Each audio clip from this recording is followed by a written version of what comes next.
নতুন মসজিদ নির্মাণ করিবার লাগলে উদ্দেশ্য করি আল্লাহ এখন একত্রিত হই।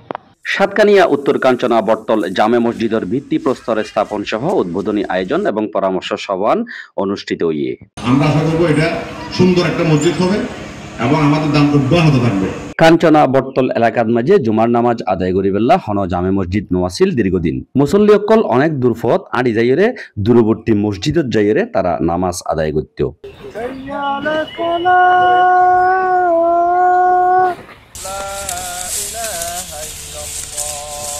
এহেন পবিত্রতম জামে মসজিদের অভাব পূরণ করিবেলাই এগিয়ে এসে এলাকার স্থানীয় বিত্তশালী ধর্মপ্রাণ মুসলমান অকল আরব আমিরাতর ব্যবসায়ী নোমান প্রাথমিকভাবে রাস্তার পাশে জায়গা কিনিয়ে মসজিদুল্লাহ এই জায়গান সম্পূর্ণ ওয়াকফ করে দিয়ে মসজিদ থেকে আমাদের সমস্ত কিছু ফয়সালা হয় মতো দিনই ফয়সালা হয় মতো, কিন্তু মসজিদ শুধু মুসলমানদের সংস্কারের মূল কেন্দ্র।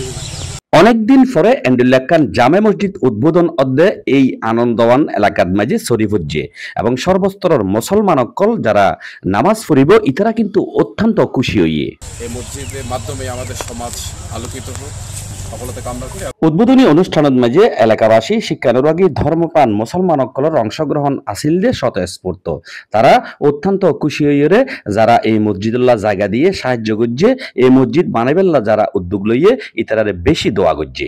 মসজিদ উদ্বোধনের জন্য যেভাবে এগিয়ে যাচ্ছে আমার কথা হচ্ছে এটা আমাদের এলাকার জন্য নিঃসন্দেহে শুভ একটা লক্ষণ। আলাউদ্দিন সোহেল হাফেজ জয়নাল আবেদিনের সঞ্চালনায় এই মহতি অনুষ্ঠানের সভাপতি আছিল ব্যবসায়ী Abu Sufian.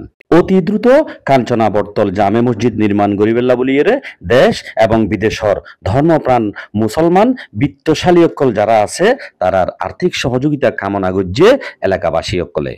ربنا ظلمنا أنفسنا وإن لم تغفر لنا وترحمنا لنكونن من الخاسرين। Sarwar Kamal, C plus TV, Satkania.